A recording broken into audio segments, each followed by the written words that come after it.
Folks, once again, it's that time of the week for at least a couple of hours to sort of just kick back, relax, slow everything down. Either grab yourself a hot coffee like we just did before going live. You either go into your fridge, go to the side, grab yourself a cold brewski, kick back, crack it open, and relax. But nonetheless, we know it's tax season. All right, we already know most people got their taxes. We know John Cena has How many of you did it responsible? The IRS is coming, buddy. We know a lot of you saw John Cena go scorched earth on this little kid on TV the other night. He's full heel. We know all these things already, and it's Wednesday night, so you should also know that it is podcast night coming to you live from the On the Money Sports Lounge. I am the first ever inaugural Elite 8 champion. Not to mention that, but I am also the current reigning, defending, undisputed On the Money Sports champion. Didn't have time to bring the gold belts with me. It's hard to carry them all over the place, even though I consider myself a defending champ. Maybe I'll bring one next week. I'll alternate between the two. I had the sombrero last week to make up for it. But nonetheless, alongside me, none other than the commissioner of our leagues, my opponent right now in Supreme Baller Society, as we're going to do a live check-in at some point to the fantasy basketball March Madness that we've got going on within the Supreme Baller Society. Oscar O-Money in the building. Ladies and gentlemen, how are we doing? I just share this one more time. Make sure it's in the group chat. Make sure it's on my page. Like, share, baby. I'm about to do the same Subscribe. right now. Get on our YouTube channel, On the Money Sports. Subscribe to our YouTube channel. Make sure you leave us some reviews. You can choose to watch us on Facebook Live. You can choose to watch on YouTube Live. Oh, wow. Got a little bit of breaking news. This 1 year deal? Live. A 1 year deal. Texans. Is that real? Yeah. 27 minutes ago per NFL Network. Texans are signing star defensive end Danielle Hunter. I'm about to call him Danielle. It is Danielle Hunter. Danielle Hunter. Okay. Danielle Hunter to a 1 year, $35.6 million contract extension that makes him the NFL's second highest paid defensive end. Hunter, 30, is now under contract through the 2026 season and is due $54.1 million fully guaranteed over the next 2 years per NFL Network. So the minute we go live, I go on to the Facebook gimmick to start sharing the show. We get a gem that falls upon our heads. Nice little extension. Thank you, Myles Garrett, I guess you could say. Sheesh. Guys are getting paid, man. Still free agency frenzy, even though it's died down a bit. And there's still quality players out there. Yes. I just think a lot of those players aren't going to sign until the draft, maybe, or after the draft. Yep. Right. Asante Samuel Jr. is still out there. Wow. The Pittsburgh Steelers have entered free agency with the sixth most cap space and have only spent $23 million. Yeah. Awesome. Yep. You guys are on Aaron Rodgers watch the right Cheapsburg Steelers. That's exactly who they are, the Cheapsburg Steelers, who are currently on Rodgers watch at the moment. As we speak, he has not yet made his decision. Like I said last week, happening. And I'll say it this week, the Pittsburgh Steelers have nobody to be mad at but themselves. They put themselves in this predicament. They put themselves in this position. They're willing to wait out however long it takes Aaron Rodgers to decide if he wants to play for the Steelers, the Giants, or he's praying that JJ gets hurt again or looks like crap in OTAs so that they could call him. The latest I saw today, the report coming from the Sleeper app, which, Sleeper never actually sleeps because they're quick with these reports. The Pittsburgh Steelers are comfortable with the idea of Mason Rudolph being the starting quarterback this year. I'm all right with that. They're ready to just ride it out with Rudolph. So, for those of you playing Superflex leagues, for Dynasty, might not be a bad idea to go ahead and put that waiver claim in. I root for a guy like that who has, you went down the bottom. He got looked over. He gets the opportunity, wins 3 straight, takes him to the playoffs. At one point, he only has them down 7 points to the Buffalo Bills. Their defense is – here, have you heard this before? The defense couldn't make a stop in the playoffs yet again to help give the ball back to the Steelers, who were hot at the moment, if you guys were watching that game. Because at one point, I know everybody looked back and said, oh. This game's closer than it should be. Exactly. That's what I said once. And then the defense just went. So they're like, yeah, you're right. It is closer than he has a pretty deep ball. He is who he is at this point. He's a bridge guy till you get to the next guy. I just don't want the Steelers picking another quarterback at 21. I'm tired of this Jackson Dart hype. And now they're talking to Jalen Milroe, which Milroe's not getting picked in the first. But if they pick Milroe in the 4th round, I wouldn't be mad at it.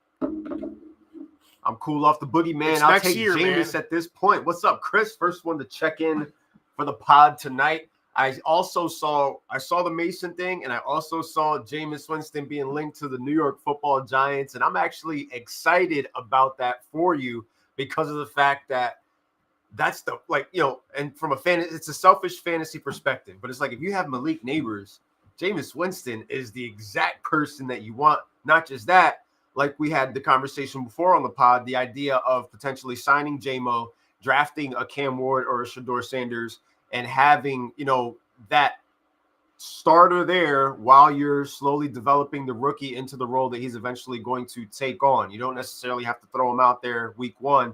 Maybe it takes a couple weeks, and J-Mo's going to get he's going to get those targets to Malik and that's Neighbors. The thing about look at what he did when he came in for the Browns offense. Look at what he did for the likes of Njoku, Cedric Tillman, Jerry Jeudy. Jameis Winston, if he signed with the Steelers, would drive Mike Tomlin to drink with all his turnovers. Because we know how Tomlin hates turnovers. It's not something he's going to change, though. You know what you're getting with him. That's why it's the Giants should be satisfied with it, because at the end of the day, we all know the Giants are still trying to tank too next year. Don't let that fool you. The Giants are trying to tank for Manning too.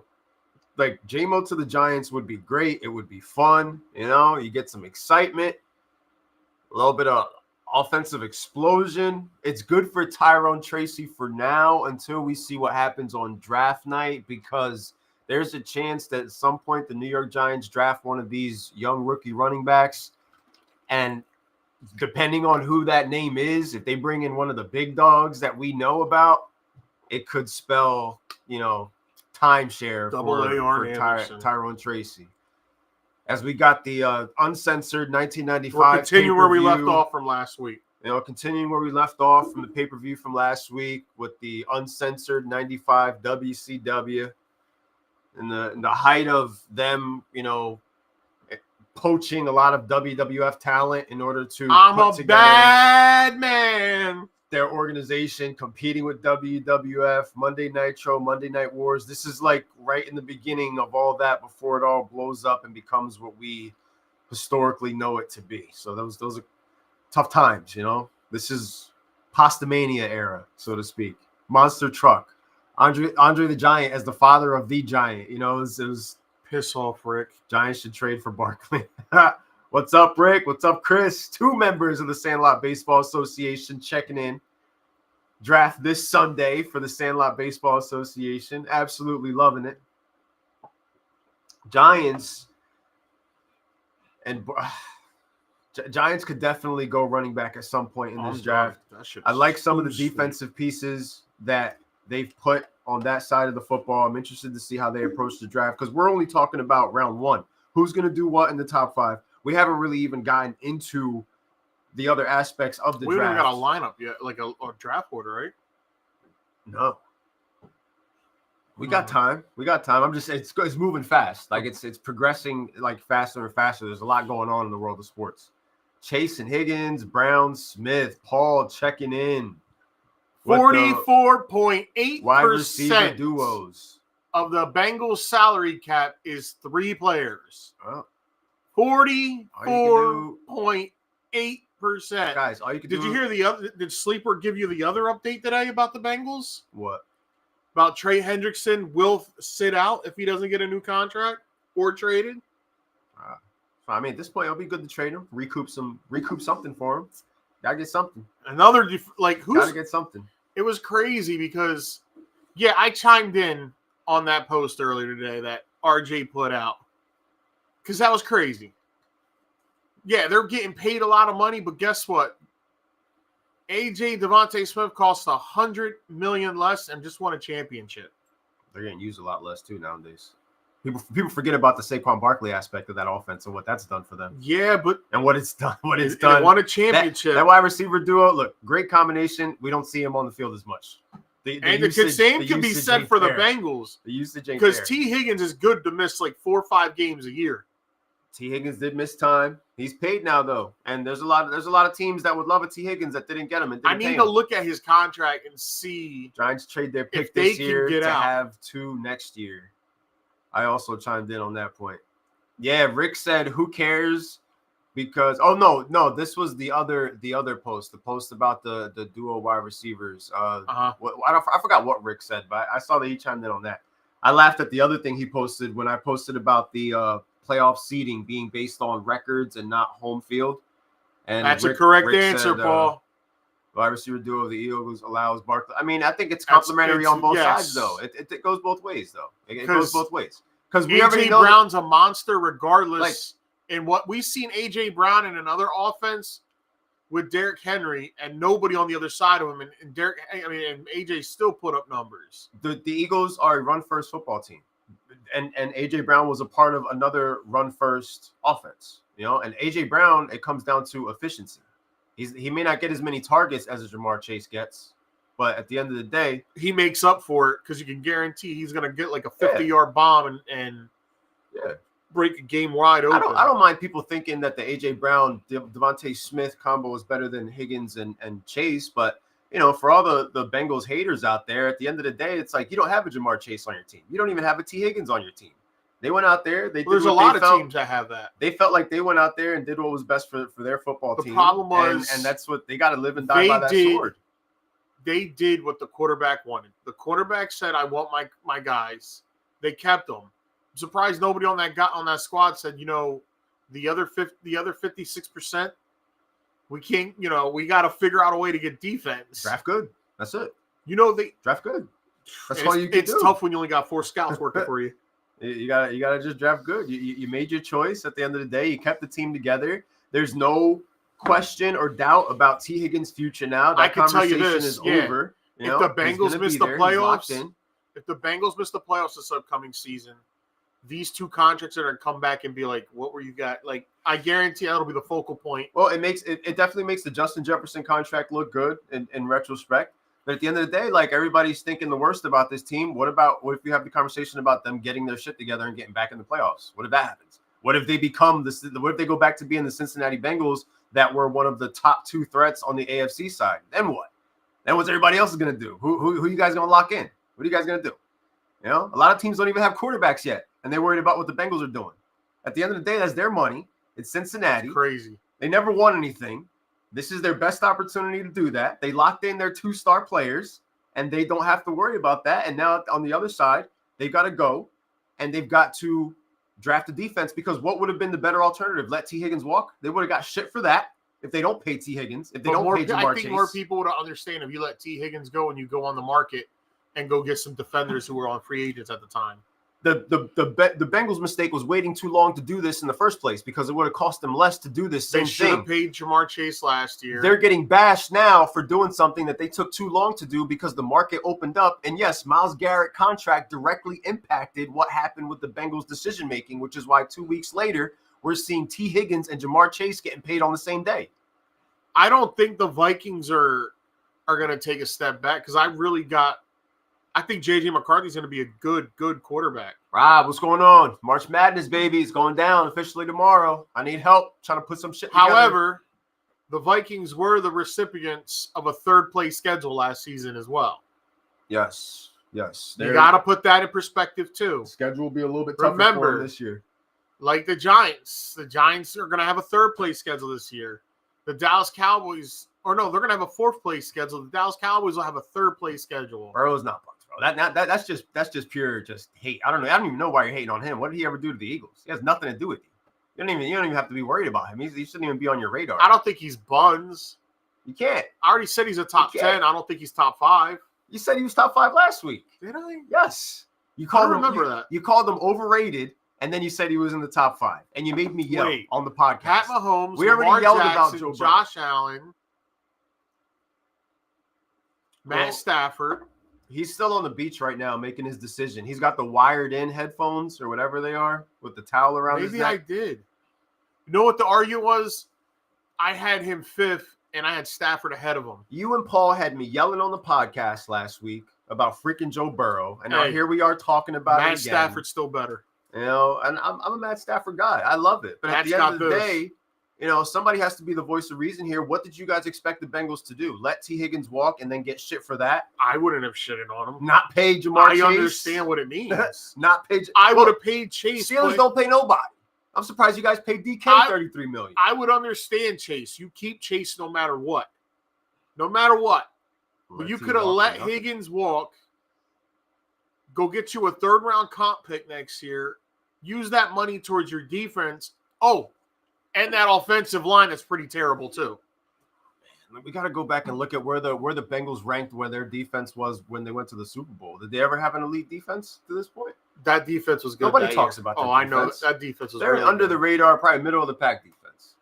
Oh, dude, they were the 27th ranked last year. Well, I mean, the year that they went against the Rams, like that defense. That year they were like a top 10, I believe. You know, he DDT'd the shit. Hurts, Mahomes, Stafford, Jackson, Allen. Hurts, Mahomes, Stafford, Jackson, Allen. That's Paul's top 5 right now. I mean, going into next year, I mean, if people don't put, I ain't drafting Mahomes over Burrow.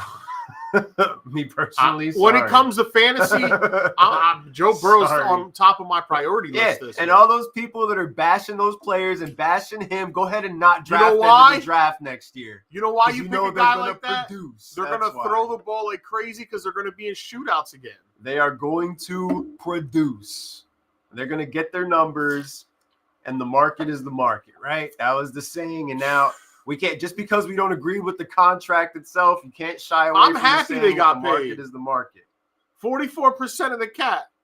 That's 56%. You got a nail on for the rest. Since he fixes the trenches in the next 2 seasons, and they're right back in the mix. I mean, this draft is just as important, if not more so, for the Cincinnati Bengals as it is for the rest of us. The Bengals will be better when they get rid of that dud of a head coach, Zach Taylor.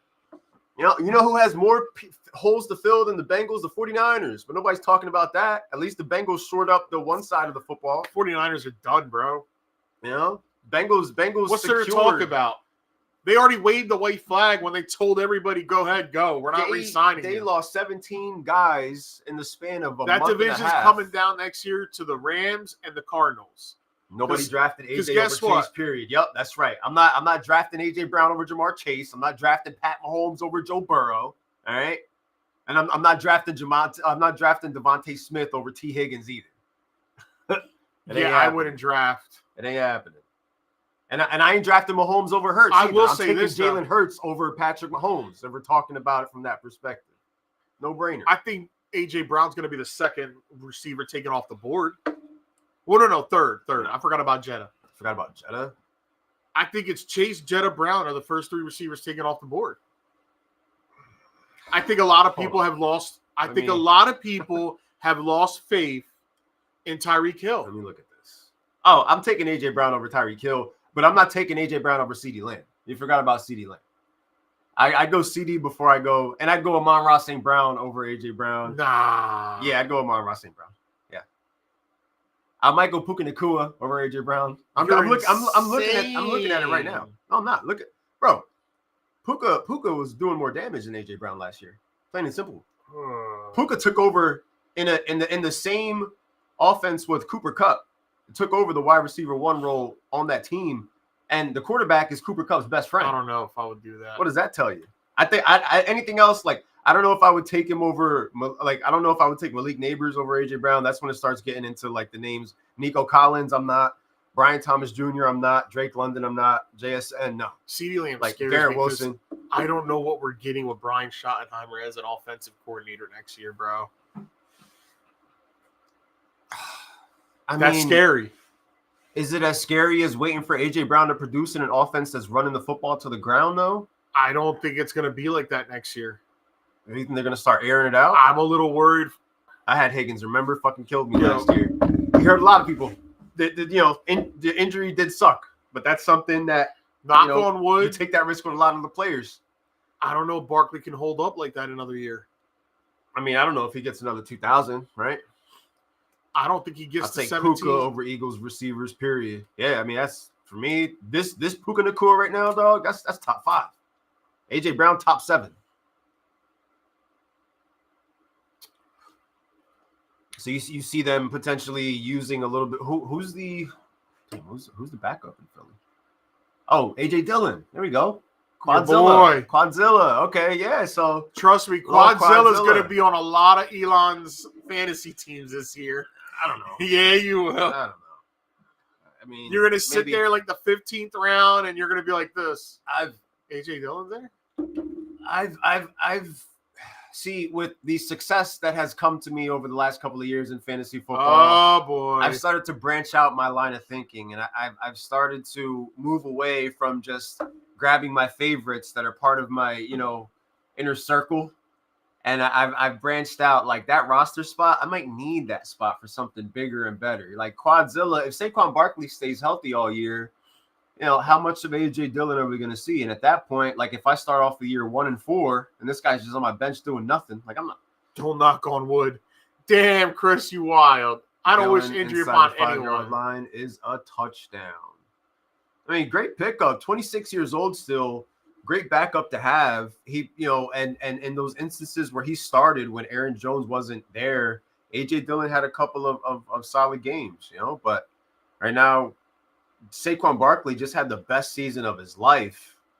And, I'm not as excited to own AJ Dillon as I was a couple years back when it was just that possibility of like, this is the next big guy. Like, I'm excited to see what he would look like behind that great offensive line of Philly. But the opportunity would just have to present itself based on how you said how they want to play it this year. I think inside the 5-yard line, he's going to get a lot of touches. He's going to get the opportunity because Saquon's going to get a couple weeks off. That's going to happen. You know what I mean? So he's going to get the opportunity. Saquon's going to, he was healthy the whole year this year, and it doesn't happen often. No. And 2,000 yards puts a lot of mileage on you, bro. Like, it's not something every running back can do.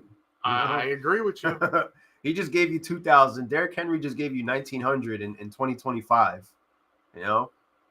When people were telling you to stay away from them, don't draft them. Don't draft these guys. Now watch, everybody's going to pick them high as hell this year, and watch it finally happens. That's fantasy. And then me and you will look at each other like 3 months in the season going like this. What were we thinking? I mean, but look, an even better example is Jonathan Taylor. After the 2 years that he spent nursing the injuries, last year he comes in and he looked more like the real Jonathan Taylor, but he was a value pick last year. This year, maybe not so much. Like, he's going to go when those names start flying off the board. I'm going to pick freaking Barkley this year, and then first week, boom, a nagging toe injury or something. Rodgers, retire for everyone's sake. No one needs to be a part of the no-rush decision game. Rick asked earlier, where do you think Rodgers ends up? We've talked about it for a couple of weeks on the pod. The Vikings today came out and said they're out on it. They're not waiting around anymore. They are moving forward with what they've got at this point, which is looking like J.J. McCarthy for now.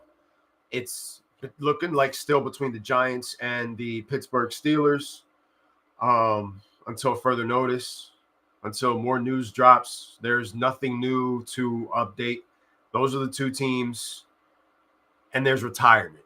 And today, a part of me is saying to myself, I wouldn't be surprised if he announces his retirement.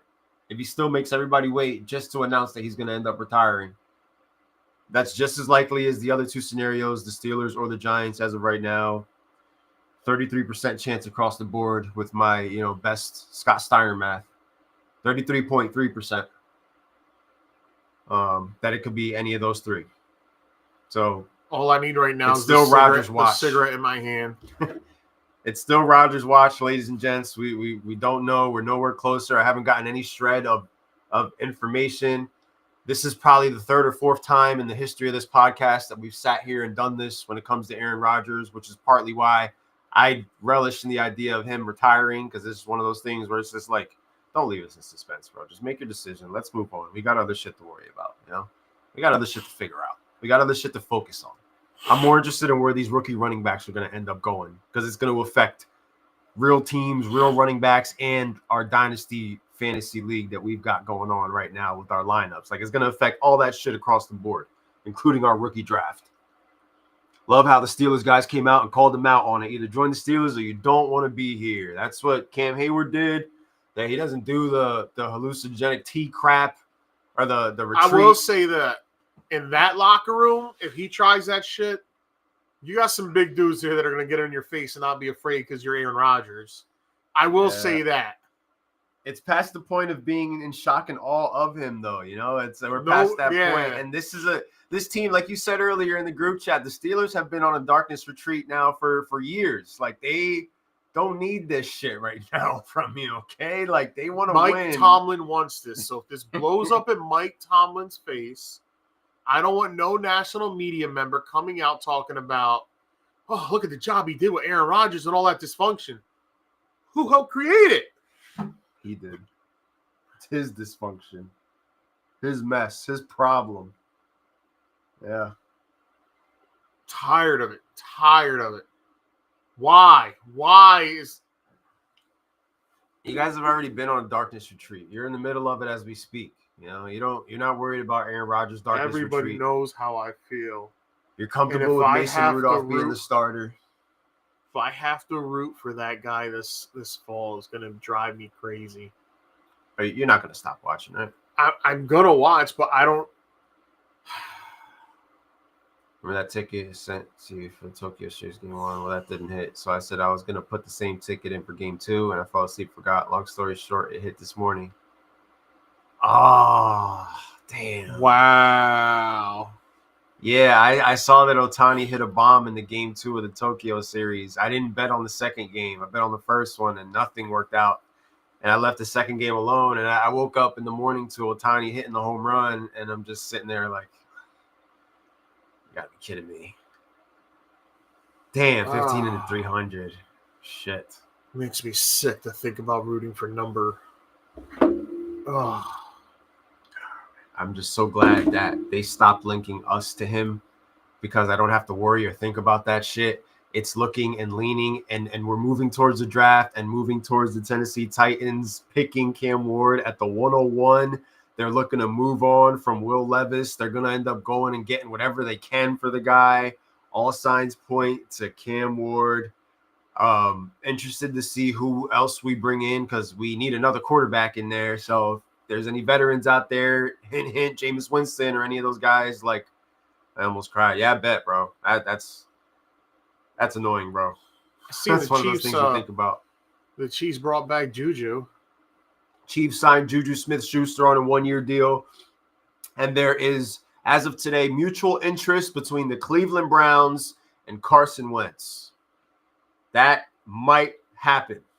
That might be it. I'm telling you, I told you last night, I was off today. I'm going to do my due diligence. Just when I thought my quarterback situation was bad, I go and look at Cleveland and I go, you know what? I got it good. Yeah. We got to be fair here, man. We can't bash the Bengals for overpaying their players because you take a look around the league, there's a lot of serious shit going on across the board, even within that own division. Browns got a Deshaun Watson that they're paying. They got 2 gloves that they just picked up, and there's potential for them to also have Carson Wentz roster. Imagine that. 2025, you might have Deshaun Watson, Carson Wentz, and 2 gloves all under the same umbrella, barking like dogs, because that's what they do out there in Cleveland. They bark. They bark for the team when they come out, like Rick Steiner used to do. Packers got their wide receiver 1 and Miko. Yeah, these guys, another team talking about making a big splash move at the wide receiver position. Miko Hardman. You got a special teams gadget wide receiver. He's not better than Devon. He's not better than Wicks. He's not better than Jaden Reed. Decent ad. But I think they finished in 3rd place again this year. He's basically MVS. Him and MVS are the same guy, potentially. So they missed out on DK Metcalf. They missed out on Devontae Adams. They missed out on T. Higgins. They missed out on all Deebo that. Samuel. They missed out on all that. So they're going to go into this draft now. Maybe they'll sign Stephon Diggs.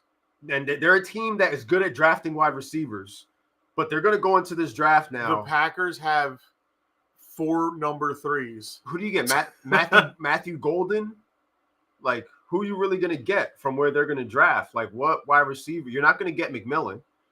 Cross him off. He ain't going to Green Bay. Nah, Tet's going to go to Vegas. Ibuka or Luther? Maybe you get Luther. Luther Bolden's not a bad option.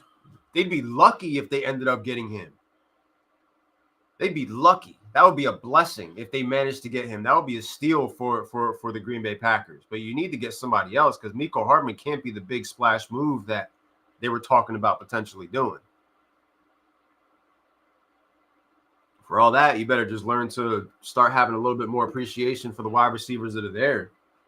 Christian Watson's probably not going to be there. So that could potentially open up the lane for a Bo Melton to be, getting more burn on that offense going into his 3rd year. You're going to have Bo Melton. You're going to have Wicks. You're going to have Jaden Reed. You're going to have Mecole Hardman. That's it. I don't even know who else they have. Oh, yo, somebody said, asking a Steelers guy this question, Dart in the 1st or Milroe in the 3rd? The guy responded with Kenny Pickett in the 1st or Malik Willis in the 3rd. Oh, that's great. That's a great answer. I'm not totally against Milroe, bro. I'm not totally against Milroe. That's what I look at this damning stat. Najee Harris on the lack of leadership in Pittsburgh. We just didn't know anything on offense, really. We didn't have any identity. We had a young guy coming in at QB and really didn't have nobody to almost learn from on the offensive side. I think he's talking about Pickett and Canada and all that there.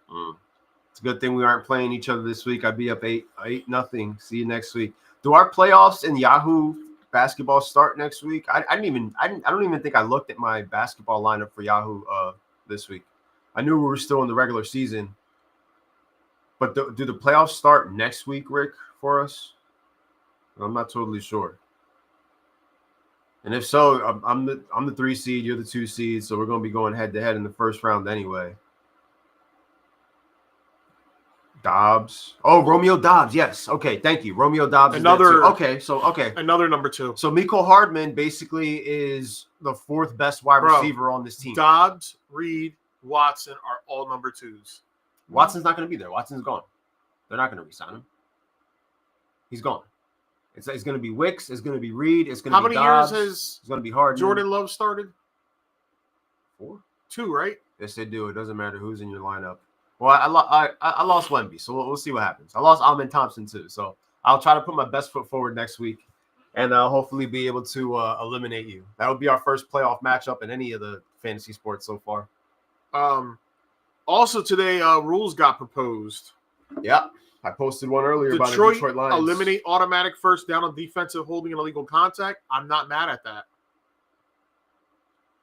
Green Bay banned the tush push. I have said for years, if a defender can't push another defender, why can an offensive person push another offensive person? It's like when Michael Scott was reading off the names of his companies that he could be. No. He was reading off like the complaints people had. Like he was, and then you could tell who wrote what. Basically, like that same complaint about the tush push is going to be put in the box every single season. Philadelphia, implement playoff overtime structure in the regular season. That is, each team gets a chance at the ball no matter what. I'm all right with the other rule. Allow wild cards teams to be seated above division winners. I do not agree with that rule. I think it's stupid and silly, and I don't care how bad your division is. Your first goal is to what? Win your division. Oh, but I won 13 games and the division winner only won 10. Big deal. Because there's years where in your division, maybe a guy only won 10 games and the other wild card team won 13. Get over it. It's an interesting conversation, but it's also a conversation that wasn't happening up until the realignment in 2002 when the Texans were added into the NFL. Each division had 4 teams, and often the 4th seed would be the weakest of the 4 division champions. The 5th seed would have to play the 4, And sometimes that 4 seed, like AKA that moment that Chris was talking about when he posted on the post, we saw the Marshawn Lynch moment where he ran over every Saints player. And that year the Saints were, one of the top teams in football. It just so happens that they were the top wild card team. They had the misfortune of having to go to Seattle, a Seattle team that was 9-7 that year. And that 9-7 Seattle team. Seattle was 7-9. 7-9. They were 7-9. And the Saints were 11-5, I think, or 12. Yeah, 11. That's how bad the West was that year. That the Seahawks won it was 7-9, and Seattle ended up winning the playoff game against the Saints. So that's a prime example of why I guess people hate it. But at the end of the day, part of why it's happening more in this era is the realignment of the leagues in 2002. Before that, you didn't really see it as much, and it wasn't as much of a conversation to where, you're looking at the 5 seeds record and you're looking at the 4 seeds record and saying to yourself, damn, the Vikings didn't get a home game in the playoffs this year. They wouldn't get a home game unless they were hosting the NFC Championship against a 6 or the 7 seed. That would be the only way.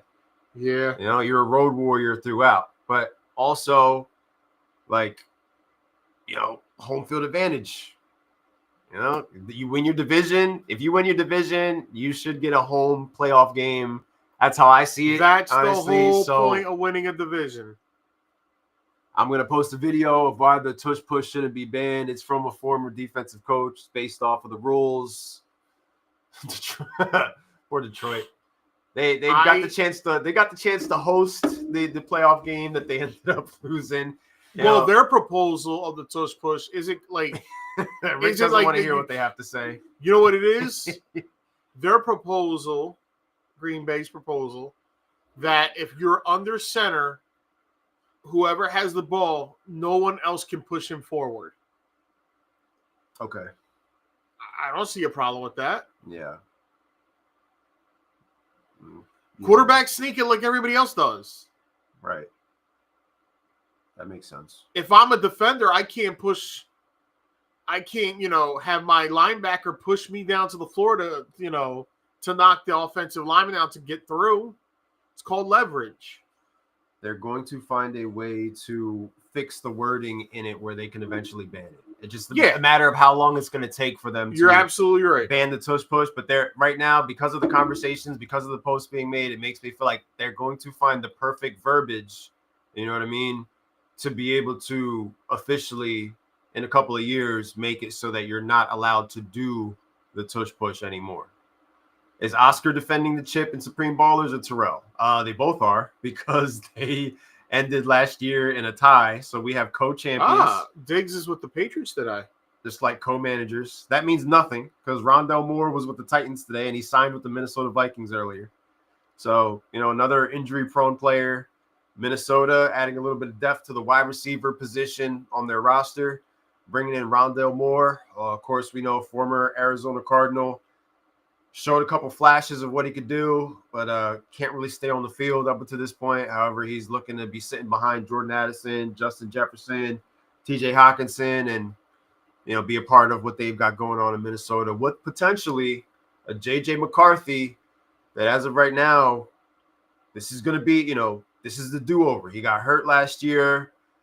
Sam Darnold took over. We know how that story ended for Minnesota, but now Sam Darnold's out of the picture. Vikings are out on Aaron Darnold. It's looking like J.J. McCarthy is QB1 in Minnesota with Justin Jefferson, with all those other weapons, with Jordan Mason, I might add, who, they added over this week to sit behind Aaron Jones.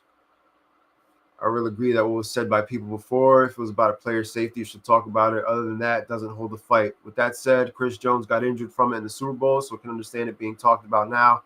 Not agreeing or disagreeing with the move, just saying.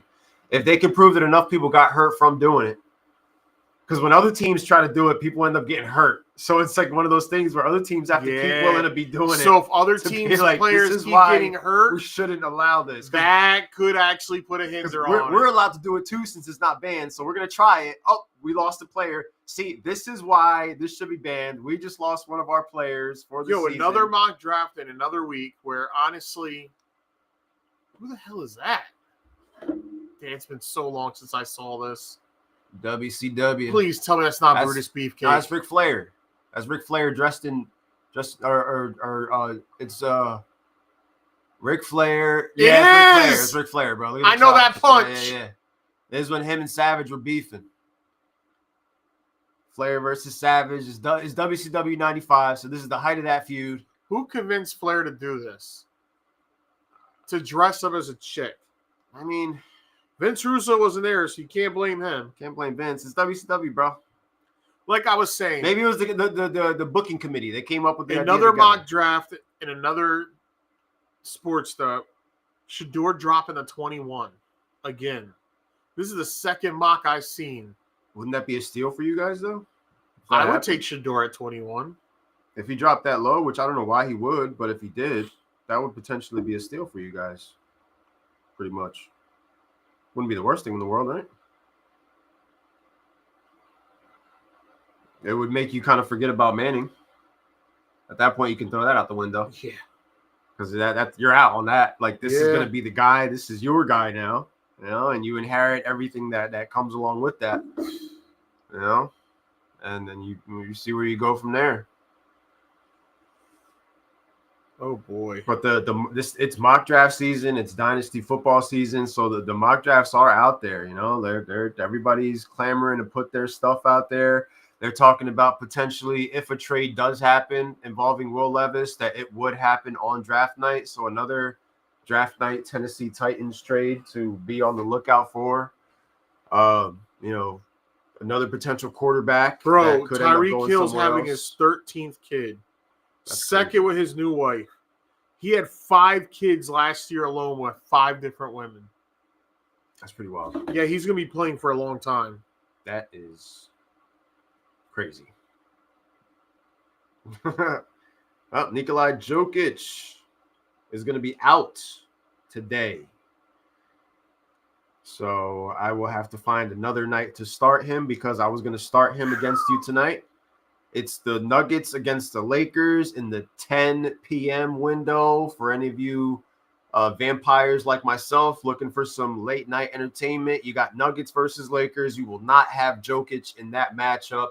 You will potentially have Luka. You will have Austin Reeves. You'll have Jamal Murray, Michael Porter, all that good stuff. You will not have Luka. He's been ruled out. You know, he's been dealing with the injury bug the last couple of weeks. As I check on my Najee. Okay, Marshall went from 6 points to 26 points. So that's not good. Respectable. Better than what it was looking like before. Checking on the stats because it's March Madness and it's going down in Supreme Baller Society as we speak. Jokic and Murray are both out tonight. Took you long that's enough, rough. Hogan. That's big for the Lakers, though, you know, because the Lakers are looking to compete. The 2 seed is up for grabs right now on the West Side in the NBA. So it's looking like an interesting race for the 2 seed as of right now, which currently the Houston Rockets sit in. You know, the first time that we're going to end the year since the Harden era with a winning record. My team's sitting at the 2 seed right now in the West. Love to see it. We're currently up on the Orlando Magic as we speak. Unfortunately, Jabari Smith is not getting the rebounds that I bet him for. It's all right. I'll take the W from the Rockets and for us to hopefully hold on to the 2 seed. I'm right now holding on, fighting for my life against this guy, playing him in the first round. Mikey's going up against Serge in the first round. You've got Matt versus Terrell, and you've got RJ versus Rob. It's a who's who in the brackets for the Supreme Baller Society. You know, round 1 of the playoffs officially ends on Sunday, and some of us are gonna be happy, is planning some of us to are gonna be make upset. overtures regarding Sting inducting Lex Luger into the WWE Hall of Fame. Time to snip, snap, Hill. Sting has told some he doesn't think he'll be able to because of his AEW deal. Can grown-ups prevail here? What? Like, seriously, can grown-ups prevail here? Well, it depends if AEW wants to be Petty Betties. Like, Let yo, that man be there. send for them his boy. AJ Styles for one night to go wrestle one of their high flyer guys. Yeah, but AJ has to go over. Have it in a schmaz. the AEW guy has to take the bid. Yeah. You have it in a schmaz. Oh, Double man. DQ. Good Lord, Like, come on, bro. man. Lex Luger wants Sting to induct him, but based on the contract that Sting has with AEW, it's highly unlikely that that's going to happen, which means WWE is going to bring out old Ric Flair to come out in one of his sparkly blazers, and he's gonna be the one to induct Lex Luger. It's gonna be Ric Flair. Or get and Nikita Charlotte Koloff to do it. They're not gonna get who you want to get. All right. Like John Cena said, you get nothing. Okay, you get what you deserve because you guys were horrible to him for 25 years. So you know what? You're not gonna get new music. You're not going to get Sting inducting Lex Luger in the Hall of Fame. You're not going to get new music. You're not going to get new merchandise. All right. You're all a dysfunctional, toxic relationship. All right. So mull it over. When you see Ric Flair up there at the Hall of Fame giving a dumbass speech for Lex Luger, you know who to blame. Or they go and get DDP. Maybe DDP, and DDP has been like great with what he's been doing for Lex Luger and like helping him with his rehab and everything. Like that would be really cool. Try again next year, Mike. Anonymous, egotistical wrestlers. And I mean, besides Tony Storm and Swerve Strickland, like who cares, man? Dysfunctional ass relationships. Tony Storm's a genius. Tony Storm is the best thing they got going. All right. And I don't watch the product, don't need to. You know, just like I watch highlights of WWE, I'll sit and see what she's got going on after the click. Don't care. Not interested. Doesn't matter. None of it matters, especially now. John Cena is a heel, and that's what matters, okay? That's what's going on. I don't know who this John Cena is. You better find John Cena. Because I want to face that John Cena, not this whiny bitch.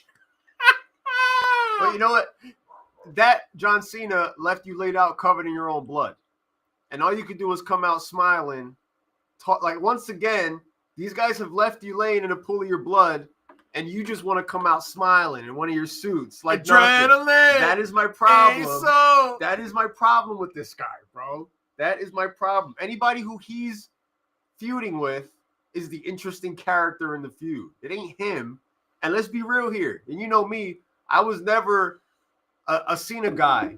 But at the end of the day, if it comes down to mic skills between these two, and they really take the cuffs off of Cena, Cena will trash him on the mic, bro. He'll make him look like he made Roman Reigns look all those years ago. And just completely Roman tried to talk, and Roman forgot what he was going to say, and John goes, it's called a promo, son. Yeah. You got to learn how to do it eventually. He'll rip Cody up bad, so they got to be careful how they play this shit. I don't know, man. Cody's pretty good with the stick, too, though. There's never been a point in time where Cody's story ended when he won the belt, all right? The story's over. And it's a new chapter being written. I went back and looked because I was working on Monday night, but I went back after work. I sparked up a blunt and looked at John Cena's promo because I had to see what he was going to say. The day after Cody won the belt, I was not eager to hear what he had to say with the belt. I already saw the moment. I got the moment. Don't and I was make ready me to move tag on. my cousin. He'll go crazy. He'll go nuts. I should have texted him. I'm like, man, besides Tony Storm, man. Oh, that's right. This is when Boss Man went back to me and Big Bubba. Big Bubba Rogers. This is right. WCW 1995. Another one of Hulkster's buds. It's coming in. Another one of the WCW A lot signings. of people can say what they want, but if you were friends with Hogan or amicable, he got you a job. Yeah, you didn't have to be a good worker. He'll get you a job. Boss Man, Earthquake, Brutus. He'll get you. He got Macho in WCW. Yeah. Yeah. Once WWF was not trying to use him anymore. Cody's promos are booty lately. He needs to drop that belt and work to get it back. He's better chasing the belt. He's not good with it's like that with a lot of guys, bro. Like a lot of guys are good chasing the belt, and then once they have it, it's like, where do we go from here? You know what I mean? It's just like that crescendo. That it crescendoed already. You got to move on. You got to add a new element. That's why I say, like, the people that Cody works with have to work overtime because they become the interesting character in the feud. It ain't him. Especially the fact that Cena missed a couple of dates, so now Cody has to go out there and cut promos, and you know what I mean? Like, he kind of has to carry it for a couple of weeks. Now Cena's going to be at the next Monday Night Raw. He's going to be at the one after that. So, we should be good. It's just like, bro, these guys. I think he's been hitting since December. I'm not a Cody Rhodes guy, I think since bro. Survivor Series, Cody's been good. I'm not a Cody Rhodes guy. I'm not loving that feud. That feud right now has gotten dull to me. They got to add something to that because they got 4 more weeks. Every week, you got an entire month, and every week, Jay's been getting his ass whooped by Gunther. The Tiffany Stratton, Charlotte Flair. Who cares? That feud is hurting Tiffany Stratton more than anything. Yo, you heard her it's when not she doing said, any good. You're a poor version of a cosplay of Charlotte Flair. I laughed. I'm like, bitch, you are not prettier than Tiffany. The WWE Women's Championship. That's fucking Charlotte Flair, bro. She's a robot. She has no personality whatsoever. The WWE Women's Champion, like, bro, somebody put some freaking oil in her back and get her to loosen up a little bit. I'll tell you what, I think the triple threat for the girls is going to be good. Terrible. This is the most interesting Rhea's been in the last year. Rhea Ripley, done. I'm done with her. She's not interesting. All right. Io Sky, interesting. Bianca Belair, interesting. All right. At this point, I'm more interested in Naomi, who got her ass beat, than I am Rhea Ripley because at least she's part of a hot angle right now with the Jade situation. Liv Morgan, Raquel Rodriguez, interesting. Liv Morgan been carrying that division. Rhea Ripley, sorry, bro. All you people who bash Goldberg all those years and then you cheer her, you idiots. It's the same shit. It's the same shit. Same shit, bro. I'm done with Charlotte Flair. I'm done with Rhea Ripley, all right? Jay got to get his lick back on Monday. You got to do something with that feud, bro. That shit's – they're losing me with that Jay is – Io Sky she's great. I feel like Jay's losing momentum right now. He's losing momentum. All that momentum he built from the Rumble has just been lost. He's losing momentum, bro. We're talking about the Royal Rumble winner. We're going into WrestleMania. There's no more pay-per-views on the way. It's the road. It's literally the road to WrestleMania. And it's like, is this going to be the night one main event? No, it's not. No, it's not. If anything, you may as well put the triple threat ladies match to close night one. The triple threat men's match is going to be night one's main event. Roman Reigns versus Seth Rollins versus CM Punk. That is going to be your night one Mania. I ain't mad at that. Because I can't see Jay and Gunther like that feud. Like, kudos to you guys. You're building up Gunther as a monster again. But you're killing the momentum of the Royal Rumble winner. Then you're going to have Gunther job, potentially, right?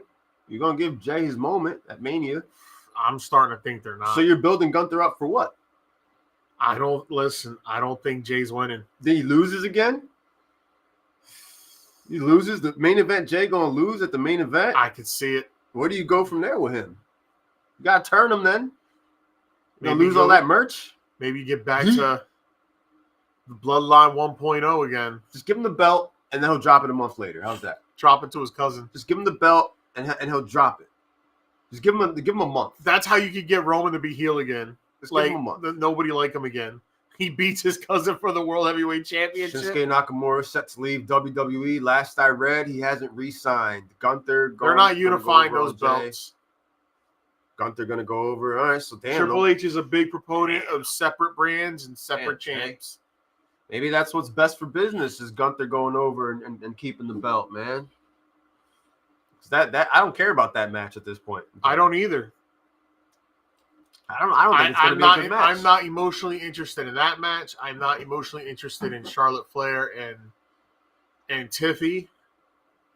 I'm starting to dig the triple threat women's title match. I like how they just keep pushing over Io, and then she just starts going ham. I like it from the perspective that it's also going to further along the who did it to Jade thing. It's going to further that story along with it. So it's all tied in. I like that part. I like to know who Liv and Raquel are going to face. Like, who else is a tag team for the Smack? I'm more interested in seeing who's going to be the new member of Judgment Day than I am in some of these matches, to be honest with you. Like, who are they? Because they're going to add somebody. They're going to add somebody. They're either going to have Dom take over, or whoever they add is going to be the new leader. Like, something's coming with that. I think at WrestleMania, I think the Viking Raiders or War Raiders, whatever the hell you call them, the tag champions, are going to lose their belts to Penta and his brother. Because his brother I could tell they aired a new promo for his brother. They didn't mention who it was, but you could tell it's Fenix, Ray Fenix. Yeah, he's coming. So you're going to get the brothers together, and I think that's going to be like your new tag team champions. It's crazy. The tag team division is more interesting to talk about. I like the War Raiders. Can't build this hype off Jay for him to lose. Maybe they do, bro. Remember, it's WWE, bro. Don't act like they haven't pissed you off before with some of their booking decisions. Like Triple H. We still got a month of this shit. When he beat Booker T at WrestleMania 19. We got a month of this shit, bro. Nobody in their right mind thought that should have been. The feuds are fizzling out. To this day, I still can't believe Triple H didn't job the Booker T at Mania. Like, when does The Rock come back? There was no mention of The Rock at all this past week. Is he out on this? Like, is he done?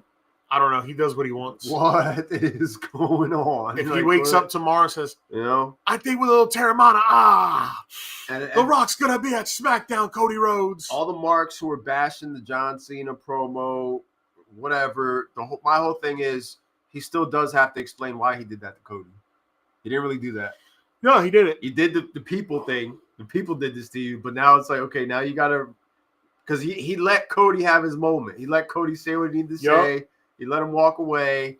John Cena still has to respond. So next week, hopefully we get more of an advance on the story. And like Cena has to – you got to go – don't walk out to the ring. And before you even say anything, you go to the commentary table. You grab Michael Cole. You throw him in the ring. And then you proceed to beat the shit out of him the way that Triple H would have beat the shit out of JR back in the Attitude Era. John Cena go – because Cody Rhodes, right? You're out there. Imagine Steve Austin in the Attitude Era getting his ass beat, covered in his own blood. You think the following, and 2 weeks later, he's going to come out smiling and call somebody a whiny bitch and then walk away? No, bro. Steve Austin's going to throw you over the bridge. You know? Imagine doing that to The Rock. Like, it's not the same energy, bro. So, Cena has to go out there. He has to grab Michael Cole for the comments he made. Remember when they threw Stone Cold over the bridge, and it was the take this belt. It was like the Fresh Prince of Bel-Air, like the Dole of Foley. Take this belt to hell with you, and The Rock throws the belt into the water. Like you gotta sell this shit. We got a month until the biggest pay-per-view of the year. So Cena, you need to leave Michael Cole laying in the middle of the ring. Yeah. Get Corey Graves out there to do the rest of the show with McAfee, you know? And let's lean into this heel gimmick, bro. We don't know how long we're going to get this. What makes this different is the fact that there's a time limit on the amount of storytelling you could do with John Cena. You got 1 year, less than a year. So you got to fit all this shit in, and you got to make it make sense, bro. Because the internet is already going crazy over the shit. So you got to bring it home, bro. And the guy is going to go over and get his 17th championship at Mania. He's going to beat Cody. He's going to beat him. The story's going to be paused at least for a couple of months until we figure this shit out. Bianca also got fined after Elimination Chamber. Oh, yeah, when she pulled Liv's thing off to the side. I didn't even see that. What happened? Yeah, there's a clip where she's like holding Liv and she's like pulling the shorts that Liv has off to the side, revealing some, it's a revealing photo from the Elimination Chamber that went viral. Oh, Sean Totti lips. Yeah, a couple days later. I was all for it. She wasn't Chris wearing something under her shorts. It would have been everywhere. It was everywhere. Even though she was. But yeah. Shout out to Liv Morgan. It's far more interesting than Rhea Ripley. Yeah, Liv Morgan's carried the women's division for the last year. On her back. Who is one of the worst wrestlers ever. On her back. Got her skills up and has just worked, bro. Got her moment, and she took the ball and ran with that shit. She had to deal with shitty gimmicks for a few years. She had to deal with freaking Dom, bro. I see Dom's already going to get on Finn's bad side. Russo was talking hella shit about Michael Cole after that. Yeah? He said, Michael Cole, bro, shut up. Why does an announcer got to get involved? It has nothing to do with you, bro. That's my Just boy, shut up bro. and call the play-by-play. No one cares about how Michael Cole feels, bro. See, bro, this is why I can't wait till this year's over. Because after this, I'm not talking wrestling again, bro.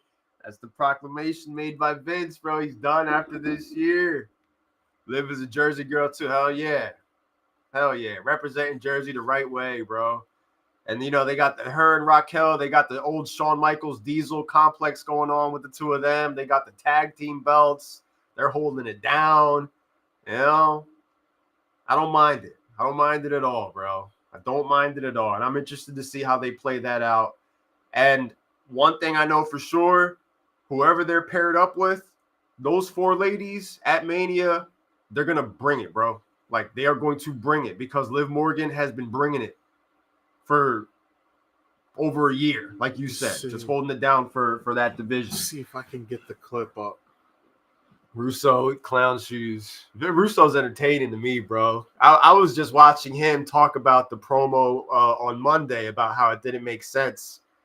And basically what I'm saying about Cody Rhodes going out there and not doing anything to a guy that just left you laying in a pool of your own blood.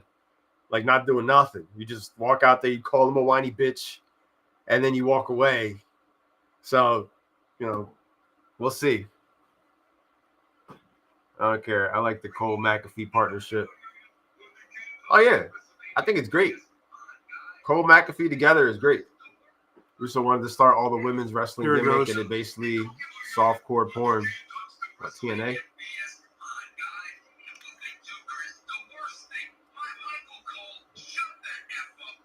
Oh, yeah, because he doesn't curse. Tell him to shut the F up.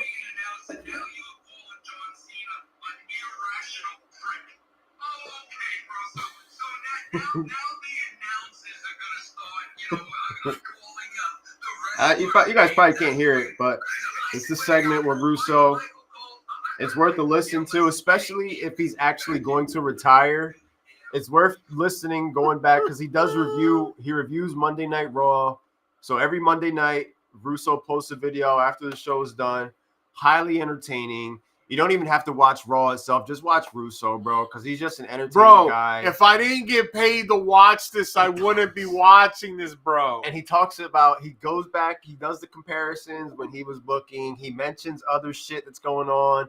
Russo is always quick to mention whoever was talking shit about him. So he brings it all together. It's on YouTube, Sports Kita, him, this other guy that's on there. It's entertaining stuff, bro. If you're a wrestling fan, you know, you're in our era, what we grew up on, Vince Russo, you don't have to agree with what he's saying. The fact of the matter is, bro is entertaining, bro. And he was there for some of the best moments, and he was a part of creating some of the best moments that we grew up watching. I'd rather get Emma with a battery. No lie. I thought about The Rock in third person, bro.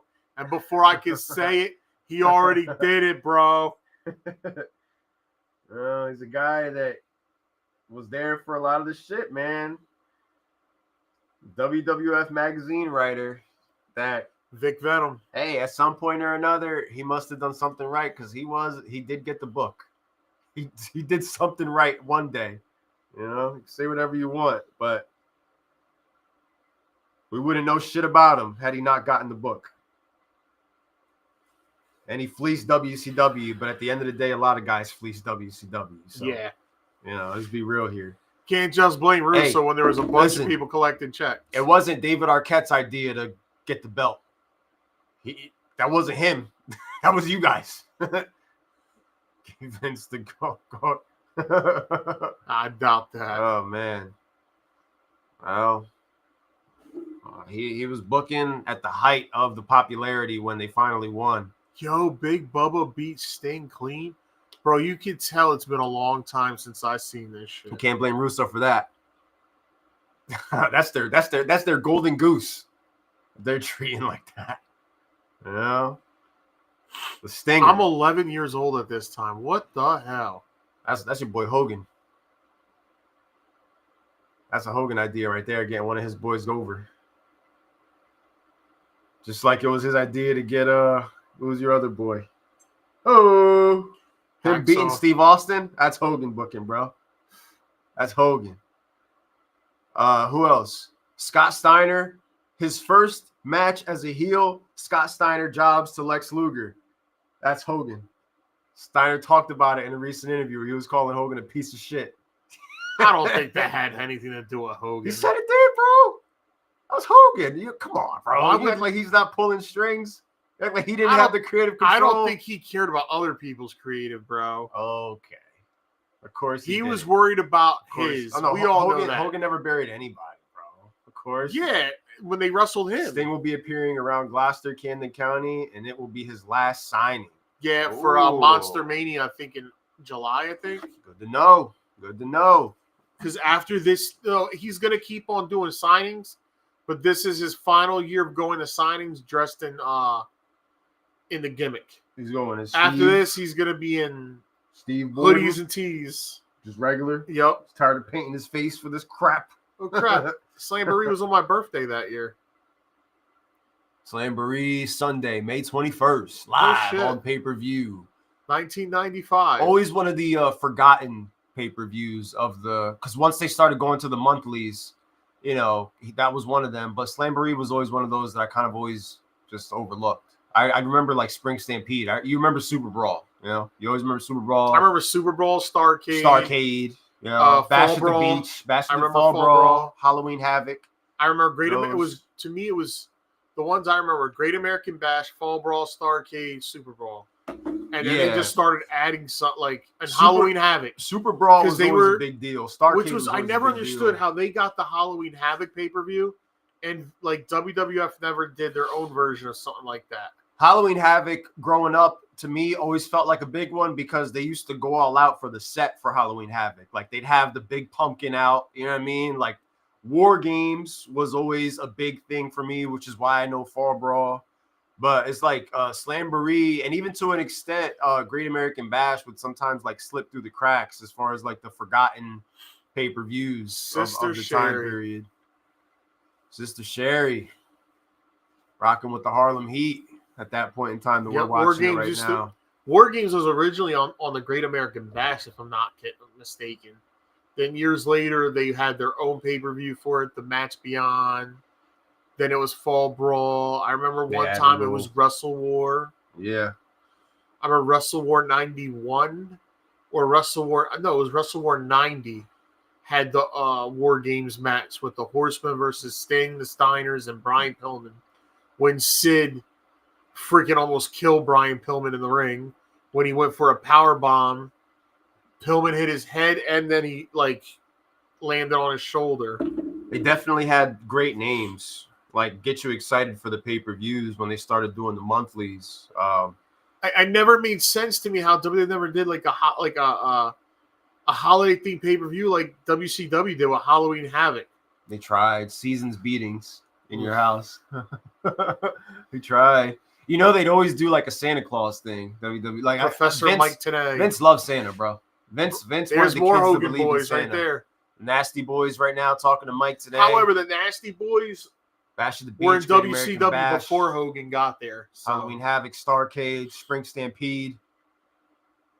Yeah, it was a good time. Uncensored. That was always a fun one. Where WCW had their own version of Saturday Night's Main Event. It was Clash of the Champions. Clash of the Champions was another one. It wasn't a monthly. It was every once in a while that they would do. Is we forgetting one? Is there? I don't think that's it. I think the names that they used ended up they stuck with those names. The Nasty Boys. Like consistently. And WWF didn't start naming pay-per-views until 97 because everything before that was in your house, in your house, in your house. Yeah. And in your house is only a 2-hour pay-per-view. It wasn't until Ground Zero, which was still technically an in your house. If you go back and look at it, it's in your house. It Ground says Zero. in your house Ground Zero. Then there was in your house Bad Blood. Bad Blood. In your house was the Hell in the Degeneration Cell. X. In your house Degeneration X. And then there was in your house No Way Out in 98. So it didn't really happen until 98 where they let go of the in your house part and they okay, we got Unforgiven, Judgment Day, Fully Loaded. Like they started branching off and giving you the monthlies that were going by like creative names. Even ECW had better pay-per-view names. New Year's Evil.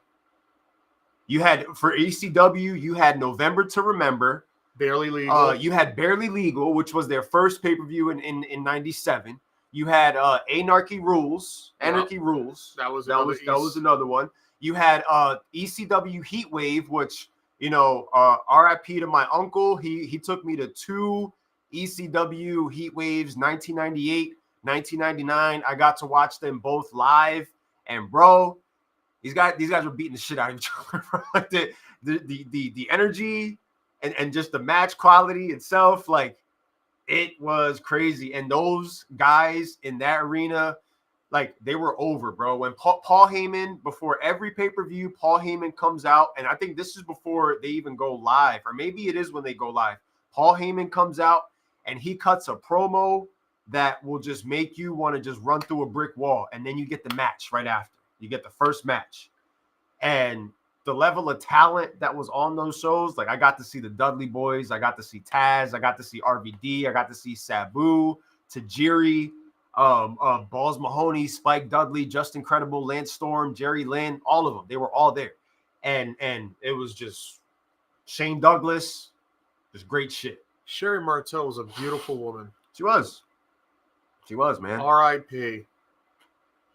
And she knew how to... One of the GOATs. She knew how to... One of the GOATs. You know what we talk about, match the gimmick? Like, she knew how to match each wrestler she managed.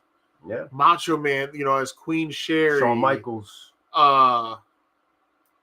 When she was with Ted DiBiase, the way she dressed with DiBiase, then with Michaels. The Harlem Heat. Sister Sherry. Like, she knew how to match that energy. She knew how to match what was going on. Like, she aged well. A lot of wrestlers and a lot of gimmicks don't age well. And she was smart enough to just, her mind worked where she evolved her character over time, where you just weren't getting, like, you got more layers out of her than you got Miss Elizabeth. Because Miss Elizabeth just wanted to bring wrestlers out to the ring. Yeah, like she had more dimensions to her character than a Miss Elizabeth did. Like, she did more overall for the business, I would say, than a Miss Elizabeth, because of what she brought to the table and what you could do with her and how you could present her on TV, pretty much, you know? She earned her money, is the best way that I could put it. Yeah. Queen and she Sherry, could wrestle. Yeah, and she could work. She was a worker. She won the women's title for Moolah back in '87, I believe, if I'm not mistaken. So we midway through here, we became a wrestling podcast tonight, but at the end of the day, you know, Oscar and I have been talking about going back and doing these live watch-alongs and making those podcast episodes. And if we get good feedback off of that, Stevie and Ray, the wrestling Booker fans, T, Harlem Heat, one of the greatest tag teams in wrestling history, and wrestling fans, if they're with it and if they're watching along with us, we want to take pot shots at Hogan all night. Who got Harlem Heat their push? The Hulkster. One of the good things he got, right?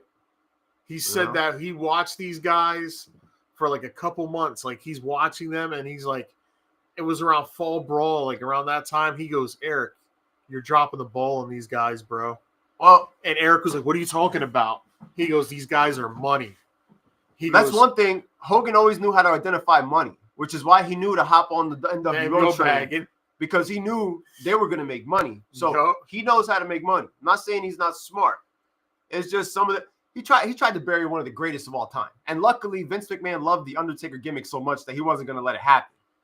But the whole, you got me, brother, like, the way you came down and jerked my neck. And that's why Taker never messed with him. Taker, when they're going back, Taker, it's funny as hell, too, because, you know, Taker's podcast, we've been talking about it. Like, Kane is on the show.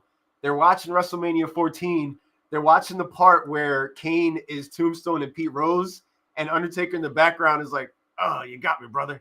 And they both just start laughing. It's an ongoing joke, like, on the thing. You know what I mean? Like, he's joking around about it, but, you know, like, that always stuck with Undertaker, bro. Who knows? Maybe that made him work harder, and it's, like, helped him to become, like, who he was, because, like, his first night as champion, it's like, I was watching this guy out. Another thing, like, I watched this interview where he's talking about his feud with Piper and how Piper never got the title. And that Hogan pretty much said, he goes, I would have put Piper over with the belt. He goes, but Piper never wanted to put me over. So that's just how it was a stalemate. Yeah. So I'm not jobbing to you if you're not going to job to me. Nobody wanted to lose. So they never but got that's a how it clean was. finish. Exactly. Hogan even said, he goes, you know how much more money, he goes, me and Piper could have made if I was chasing Roddy Piper with the belt in the heat of the 80s of the Rock and Wrestling connection. He didn't want to be just another guy. Yeah. I watched it. So he lies all the time. Like, he doesn't even know. He was in court referring to Terry Bollea and Hulk Hogan as two different people, as if he's not the same guy sitting there. It's like he was talking about Terry Bollea's penis, not Hulk Hogan's. It's like, bro, what are you doing? Is this real? Taker, he does. He don't like him, bro. And he doesn't hide the fact he don't like him either.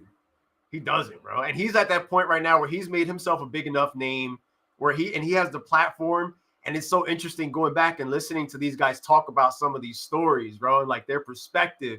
Because, Undertaker's already, like, you're in the main event a year in your biggest push of your career with the Golden Goose. And a couple weeks before that, you thought you were going to come out of an egg. Like, you didn't even know if Undertaker was going to be what you were actually going to be until Vince calls you up and says, "Are you my Undertaker?" Like, and then, we rock from there. And it becomes greatest character of all time. But your first year in, you don't know what's going on. I wonder what the original plan was for Tuesday in Texas.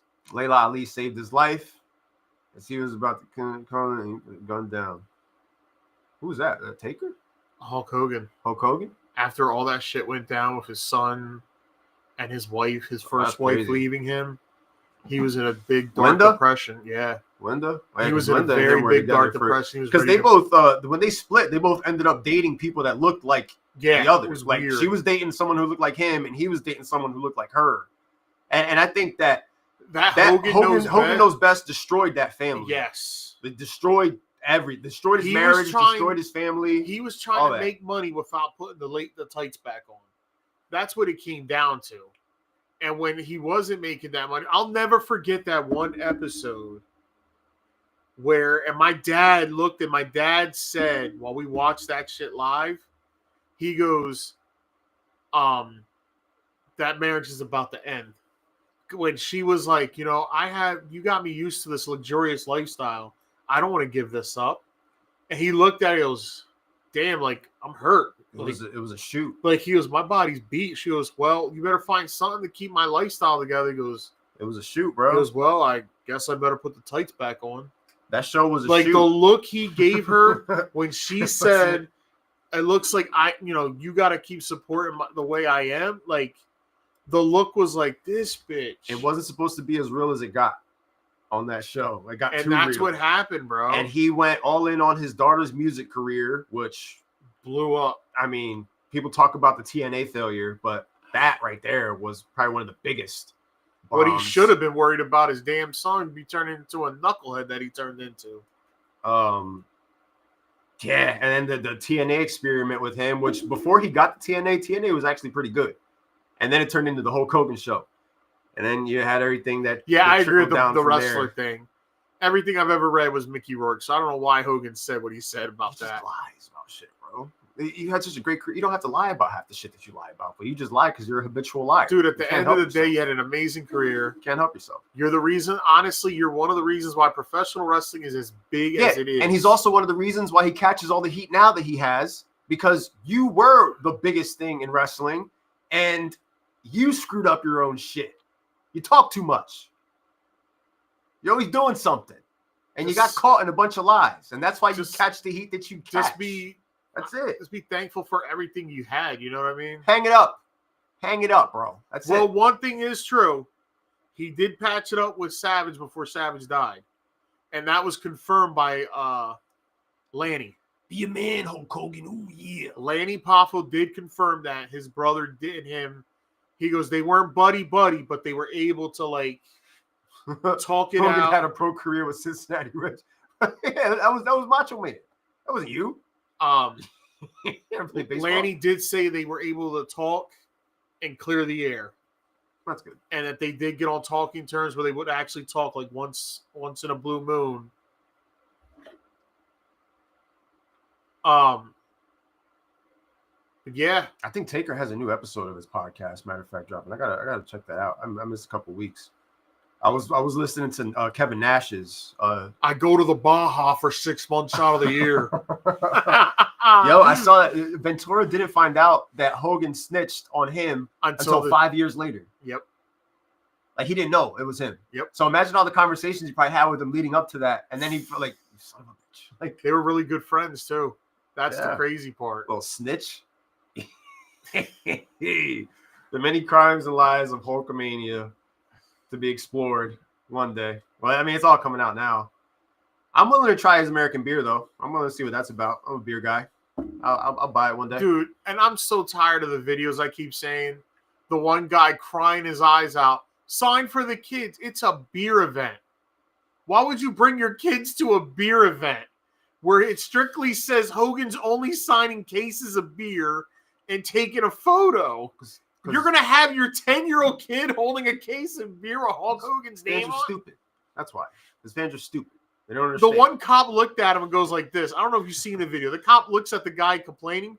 He's like, bro, are you in line? He goes, no, then why are you bitching? Because yesterday I waited for 2.5 hours and my kid couldn't see it. And he goes, dude, it's beer. You shouldn't have your kids in a liquor store right now. I was dying, bro. Bro, this is not for this. This is an autograph signing. This is an autograph signing. I'll still choose the Stone Cold Steve Austin beer over his though. That shit got me drunk at Nick's draft, bro. I did not expect for that to hit me. What happens is it's a nice little crisp right there. You feel it's nice and smooth. Woo! The American lager, that shit, that hits. I said it. I was like, okay, I get why they sell these in 4-packs. I know we've been talking about past, but Steve Austin's booked for WrestleMania World. Ah, shit. Here we go. So if Cody Rhodes does keep his belt, I can picture why. I hope he doesn't, man. I would just love to see that moment. Like The Rock and Cena whooping his ass. Even if Cody loses still, like this would still be an awesome one just to hear the glass break so I could see Rock's face. Like give me that attitude era where he's like this. Eventually. Where his eyes pop wide and it's like give it to us eventually. Because at the end of the day, when the glass broke, it didn't matter who you were. They were frightened to hear that glass break. It was iconic, bro. It was like the pop that followed that is just, it's crazy. There's nothing like that, bro. There's nothing like that. It's legendary. Austin saves Cody. That would be a crazy finish. If that's how Cody does go over, I guess that would be the best way to do it, is have Austin come in for the save. You know? Give me one more Stone Cold Stunner by The Rock to oversell it, where he does the push-up. I think he's too big to do it now. He's too jacked, bro. He might just go down this time. He's way too jacked to do all that. He's in Hollywood now, bro. They don't want him taking all those bumps.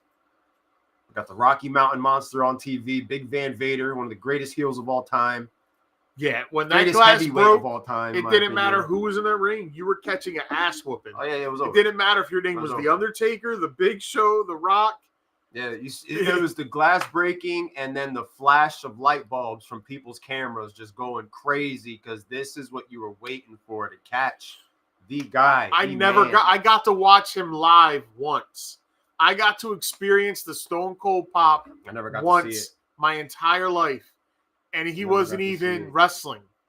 It was when he went to SmackDown before WrestleMania 20 in Atlantic City to take back his RV, like his the ATV. Yeah, from Brock. Yes, taking it back from Brock. That was the when I tell you when the glass broke, that was the craziest pop I had ever been a part of in my life. I never heard an ovation louder than that in my life. I'm in AC and I looked at my dad. My dad looked at me and went, wow. And it was real. It was crazy. I remember we were trying to get a can of beer. Like there was cans of beer. One actually almost came to us. I was trying so hard to get one of them cans of beer broken, bro. But that was the closest thing I ever experienced to a pop like that. Not only that, my dad, had to hurry up and brag, said, back when I was in in the 80s, I heard the Road Warrior pop. He goes, that's a pop, boy. that NWA. He goes, that used to be a pop. When you heard that, you were like, holy shit. Yeah, Austin put himself in that echelon of greatest pops of all time. He was over at the time when wrestling was the most over. He was the guy, you know.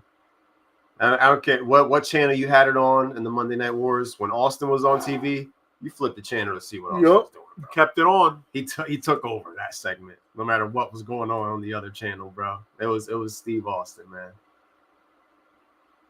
Austin Pop was pay-per-view levels at house shows during his run. It was crazy, bro. The Austin 316 shirt, that and the NWO shirt were the two highest selling wrestling t-shirts ever. The amount of money he made off of 316 was absolutely insane. You figure he used to beat the boss's ass week in, week out. You know, him and Vince McMahon, how they complimented each other's character and how that evolved. It was just great storytelling. Speaking of great storytelling, we got Hulk Hogan interrupting an interview from Ric Flair and Vader. Bro, I'd be forgetting Saturday night had the big guns all the time. Yeah, this is the 90s, bro, so you had to make those shows. Hogan rarely wrestled on that show. Yeah. But he was on that show a lot. I saw an episode of Superstars from late 95, 96 where Shawn Michaels was on it. So they had you had your top guys on those like lower tier shows back in the day, you know? They were making those cameos. Matt. The Patriot. Oh, Matt's parlay hit. Let's go. Good shit, Matt. I should have tailed it myself. Klay Thompson's leg got voided. Good shit. We're tracking the NBA bets as we're live here. It's a big slate tonight of NBA action. It usually is on podcast nights. Tracking fantasy basketball. Showdown with Oscar Money. Good shit. Matt got the green. Let me post the green in our betting group chat. Because that's what it's all about. Good to see the guys getting money. Got a couple bets floating out there right now. You got 3 or 4 late games that are about to kick off at the 10-10 window. West Coast matchups. One of them being the Nuggets versus the Lakers. We also have the Phoenix Suns that are going to be in action later on. You still got the Cavs taking on the Kings, which is going to be a nice little matchup, East versus West, that is going down later on. So it's all happening, man. Free agency frenzy, baseball around the corner. Next week on Thursday, we've got opening day. So, day after the podcast next week, you look forward to some baseball all day long. I'll most likely be off on Thursday, so I'll be able to enjoy the baseball from the comfort of my home. Vader was a tough-ass dude, had his eye pop out during the match, put it back in, and finished the match. He was one of my favorites growing up. He was one of my favorite heels. He was believable. I was all about Vader time growing up. And Vader lost his cred when Paul Orndorff knocked him out with flip-flops. Not just that, but he also had to deal with Hulk Hogan and Shawn Michaels, two of the biggest politicians in the game during the prime of their politicking. Hulk Hogan should have lost this. Like, I'm old enough to tell, even back then when this was taking place, I felt Hogan should have lost to him at Super Bowl and then chased Vader for the world title that whole summer, and then maybe winning back at the Bash at the Beach. They both should have lost to Vader, him and Michaels. They both should have lost at least once, and then you give the title back to them. It helps, the baby face is chasing and he was a believable heel, bro. Vader with the championship looks awesome. I like money too. I didn't know, Chris. I didn't know. You can, bro. You can. It's been a little quiet to the system lately. It's been a little quiet. That's a VIP. There. But if you're in there, if you want in, bro. Miles Turner is a bitch. He must have sold. Thanks a lot, Miles Turner, and thanks a lot, Jabari Smith. Screwing up parlays out there. I got my money back for Nikolai Jokic since he's not going to be playing today. Bam Bam was another monster who got screwed over politics. Yeah. One of the nicest guys I ever met. Bam Bam was another guy that I was a fan of. One of the nicest guys I ever met in all of wrestling. Vader and Bam Bam were a tag team. Bam Bam was awesome. Vader and Bam Bam were a tag team together. We were at Cumberland Regional High School for an event, and Bam. Bam Bam was signing autographs, and these adults are trying to get their stuff. And he's seen like me, my boy Edgar, a couple other kids. He's like, whoa, whoa, whoa, whoa, whoa. Kids first. Kids first. He goes, he pointed to me, you young man, come over here. I was like this. I gave him my book. He signed Bam Bam. It's somewhere in my parents' house, man. Looking like Ralph. And I looked Christmas at him and I Story. was like, thank you. He goes, no problem, brother.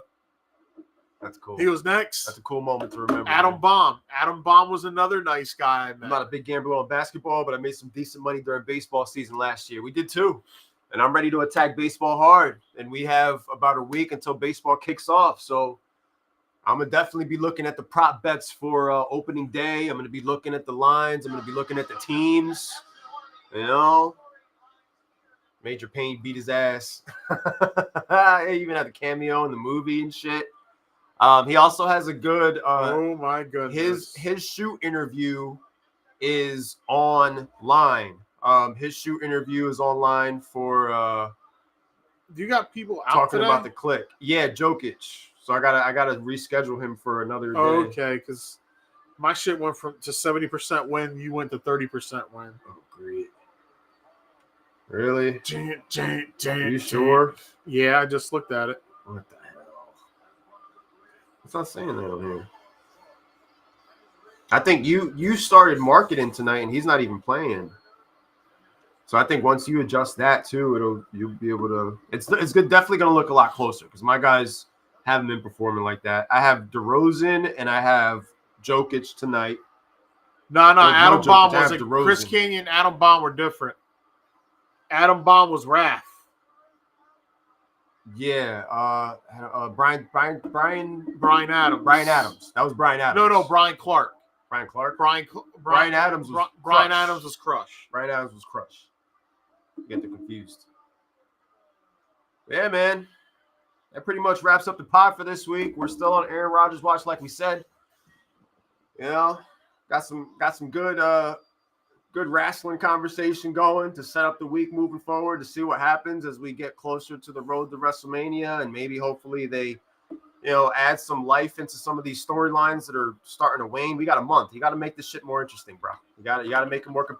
This shit you cannot have the Elimination Chamber be an overall better show than Mania either night. Yeah, well, I think business will pick up in the next week or so. So hopefully, in the words of JR, we need a John Cena beat down of Cody soon. Shout out to Tatanka. We need to beat down a Cody, kick his ass again so he can come out and do nothing the next show, come out and smile. Love the fact that you tuned in. Love the fact that you gave us feedback and we look forward to doing the wrestling centric podcast and knowing that you're going to follow along and watch along with us and have your takes. Since now that we've been talking wrestling for a bit, and I see that you have the knowledge, you grew up on a lot of the shit that we grew up on. So it's going to be a lot of fun deep diving into those watch-alongs, kind of like we've been doing the last couple of weeks. He's got the red, white, and blue running through his veins. The American-made song, bro. That was Jimmy, right? Jimmy Hart. Yeah, Jimmy Hart made that. Jimmy Hart and Jimmy Johnson. But yeah, folks, until next week, guys, it's been another edition of On the Money Podcast. Thanks for the feedback. Thank you to the Chris's. Thank you to Paul. Shout out to the gang. Shout out to Rick. Shout out to Rick. Imagine Cody beating Cena's ass. That little boy from Monday will lose his mind. He said that little boy was everyone's inner child that was supporting Cena for the last 25 years after Cena called. Oh my goodness! Shit. Remember they made you think the Ultimate Warrior was coming? It's the Renegade, folks, coming in to make the save on Hope, and Vader is running away from the Renegade, and so is Ric Flair, even though both of them could destroy this guy. The Renegade, they even gave him the Ultimate Warrior-like music. They painted an R on his face, and the R is red and yellow. Folks, this is WCW 1995. We could spend a year just covering that year in itself with all the shit that they put together and threw against the wall. He's blocking a punch from Flair. The Flair, once again, jobbing to the good guys, like always. You got Vader and Hogan. Comment. Just Hogan working the heel, choking out the heel. with the leather strap. Listen, Hulk Hogan wrestled as a heel, as a babyface his entire career. Does anybody else like not want to acknowledge that? Like, I acknowledge it now that I'm older. Yeah, man. My Same man time, used to same throw place. salt, scratch eyes, he Scratch did it all. eyes, scratch the back, choke you. Once he gets you to the outside, he's full-blown heel. Yeah. But that'll do it, guys. Stay tuned. Rogers Watch. Where will he go? What's going to happen? Who gets traded? Who ends up where next week?